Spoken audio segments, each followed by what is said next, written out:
जय हिंद, जय भारत। मैं Devendra Singh Rathore, physical coach, motivational speaker, ex army. दोस्तों, आज मैं आप सभी को एक मोटिवेशनल स्टोरी सुनाने जा रहा हूं। ये बात है महाभारत कालीन की। महाभारत काल के अंदर श्री कृष्ण भगवान की कुछ ज्यादा ही कृपा थी अर्जुन पर। एक बार अर्जुन और श्री कृष्ण भगवान दोनों रथ पे कहीं जा रहे थे। रास्ते में उन्हें एक ब्राह्मण दिखाई दिया जो कि गरीब था, उसके कपड़ों से और बुजुर्ग भी था। उसको देखकर अर्जुन को उस पर दया आ गई और अर्जुन ने श्री कृष्ण भगवान से कहा कि भगवान, क्या मैं इसकी मदद कर सकता हूं? मैं इसकी मदद करना चाहता हूं। और अर्जुन ने यह कहा कि मैं इसे कुछ धन दे देता हूं जिससे इसकी जिंदगी आराम से गुजरेगी। और वो अपने रथ से उठा करके 100 सोने की असरफियां उस ब्राह्मण को दे देता है। ब्राह्मण जब 100 सोने की असरफियां लेता है, बड़ा खुश होता है और वो अपने घर की तरफ निकलता है। उससे पहले वो जब रास्ते में चल रहा था तो वो बहुत सी बड़ी बड़ी प्लानिंग करने लगा। वो कहने लगा, सोचने लगा, मन में सोचने लगा कि अभी जाऊंगा, इन 100 असरफियों का अब मैं क्या करूं। सबसे पहले जाऊंगा, अपना मकान बनाऊंगा, आलीशान मकान बना लूंगा और बहुत सारा सामान ले आऊंगा, मेरी जिंदगी विलासिता से गुजरेगी। इस तरह के वो ख्यालों में खोया हुआ आगे बढ़ रहा था। इतने में ही रास्ते में एक लुटेरा आया और उसने तुरंत चाकू दिखाया उसे और वो 100 असरफियां लूट कर उसकी ले गया। अब वो ब्राह्मण अपने घर पहुंचता है और उसकी वही खस्ता हालत। फिर दूसरे दिन जाकर के वो उसी जगह जाकर के फिर बैठ जाता है। तो उधर से दूसरे दिन फिर वो श्री कृष्ण भगवान और अर्जुन फिर निकलते हैं तो वो अर्जुन उसकी वो दुर्दशा देख करके हैरान रह जाता है और वो भगवान श्री कृष्ण से कहता है कि प्रभु, ये क्या हो गया? तो वो मुस्कुराते हैं और बोलते हैं कि पूछ लो इसी से। और जब वो उसे पूछते हैं कि अरे, आपको मैंने कल 100 सोने की असरफियां दी थी, उसका क्या हुआ? तो वो रोते हुए सारी कहानी उसने बताई। इस पर अर्जुन फिर बोला, चलो कोई बात नहीं। और उसने धीरे से श्री कृष्ण से कहा कि प्रभु, मैं अब की बार पहले से भी कुछ ज्यादा इसे देकर इसकी दुर्दशा खत्म कर दूंगा हमेशा के लिए। और वो एक बहुमूल्य रत्न, एक इतना सा छोटा सा बहुमूल्य रत्न अपने रथ से निकाल करके और उसको देता है और कहता है कि जाओ, ये बहुत ही बहुमूल्य रत्न है, इससे अपनी जिंदगी अच्छी बिताओ। अब वो ब्राह्मण चला जाता है।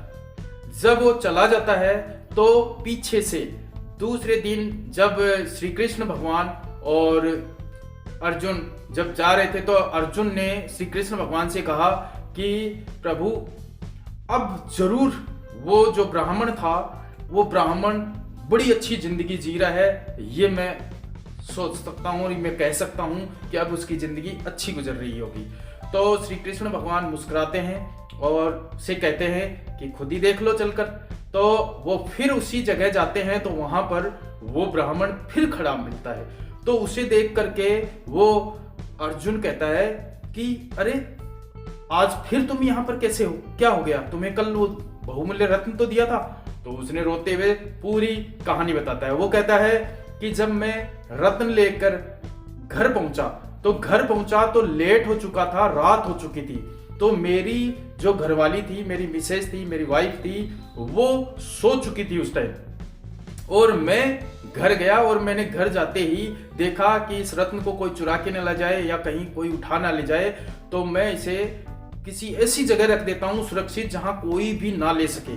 और उसने क्या किया, जो परिंदा होता है जहां पानी रखते हैं, वहां से जो घड़ा खराब हो जाता है, पुराना हो जाता है, उसे उतार करके अलग रख देते हैं। ऐसे वो स्टोर रूम में अलग जो उसका पुराना मटका रखा हुआ था, उसने सोचा इस मटके को तो कोई नहीं उठाएगा, कोई नहीं देख सकता, मैं ऐसा करता हूं, इस मटके में डाल देता हूं। और वो उस मटके के अंदर डाल देता है।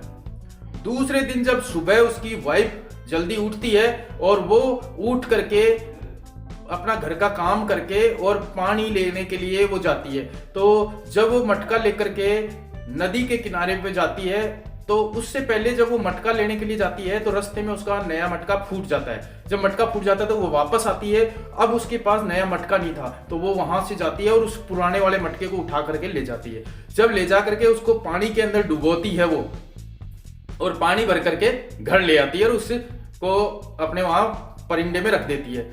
जब वो कहता है, पंडित भगवान से कह रहा होता है, अर्जुन से और श्री कृष्ण भगवान से, कि उस वक्त जब मैं सुबह उठा और मैंने दौड़ करके देखा कि वो जो बहुमूल्य रत्न है वो उसी मटके में रखा होगा, अभी जाकर के तुरंत निकाल करके अपनी वाइफ को दिखाता हूँ। लेकिन वो जब वहां जाता है तो एकदम सरप्राइज हो जाता है कि वो मटका कहाँ गया।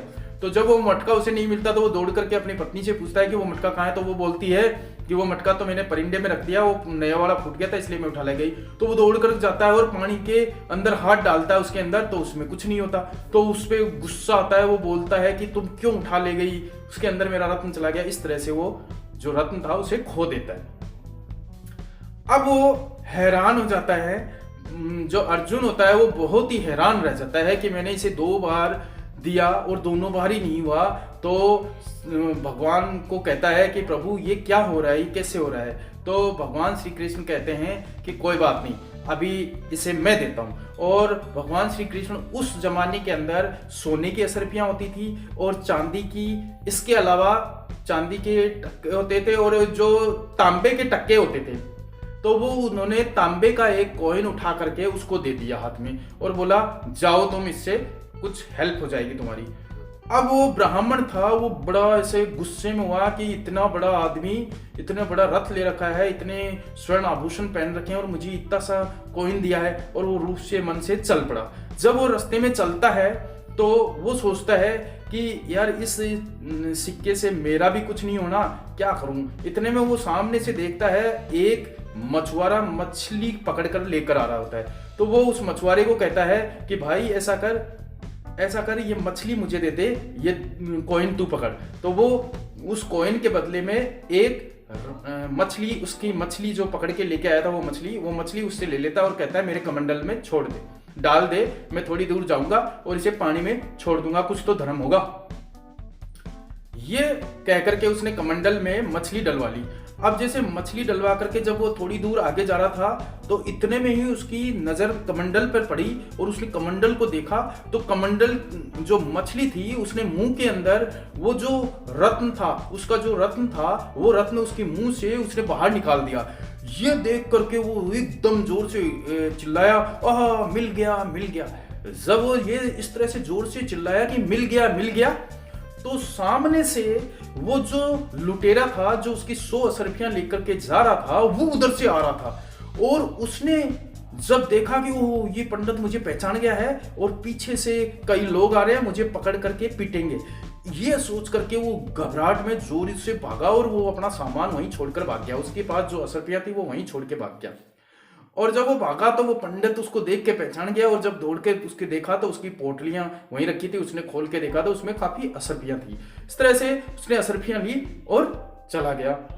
ये सब चीज पीछे आते हुए अर्जुन और श्री कृष्ण देख रहे थे। श्री कृष्ण भगवान ने अर्जुन को कहा था, जब उसने पूछा, अर्जुन ने श्री कृष्ण भगवान से पूछा कि प्रभु ये क्या हो गया, जब मैंने इतने महंगी चीजें दी, इसको सोने की असरफियां दी, इतना बहुमूल्य रत्न दिया, तब भी इसका कुछ नहीं हुआ। अभी आपने सिर्फ 2 रुपए का सिक्का दिया और इसके अंदर इसका इतना कुछ कैसे हो गया। तो श्री कृष्ण भगवान कहते हैं कि पार्थ देखो, जब ये आपने इसे सोने की 100 असरफियां दी थी, उस वक्त ये अपने ही स्वार्थ के बारे में सोच रहा था, अपने बारे में ही सोच रहा था, इसलिए इसके साथ ऐसा हुआ। लेकिन जब मैंने इसे छोटा सा कॉइन दिया तब ये दूसरों की फायदे की बात कर रहा था, दूसरों को सुधारने की बात कर रहा था, दूसरों के हित की बात कर रहा था। जब वो दूसरे के बारे में सोचने लगा तो इसका कल्याण हो गया। तो दोस्तों, सेम थिंग हमारी लाइफ में भी होता है। जिंदगी में कभी भी अपने स्वार्थ के बारे में मत सोचो, दूसरों की हेल्प करने की कोशिश करो। जब आप दूसरों की हेल्प करोगे तो आपकी अपने आप ही हो जाएगी। तो कैसी लगी ये स्टोरी आप कमेंट के जरिए जरूर बताइए, और ऐसी और भी स्टोरीज या मोटिवेशनल कोट्स या वीडियोस देखने के लिए आप हमारे चैनल पर जुड़े रहें। जुड़ने के लिए हमारे चैनल को सब्सक्राइब कीजिए, साथ ही लाइक कीजिए और बेल आइकॉन जरूर प्रेस कीजिए, क्योंकि बिना बेल आइकॉन प्रेस किए आपको नोटिफिकेशन नहीं मिलेंगे।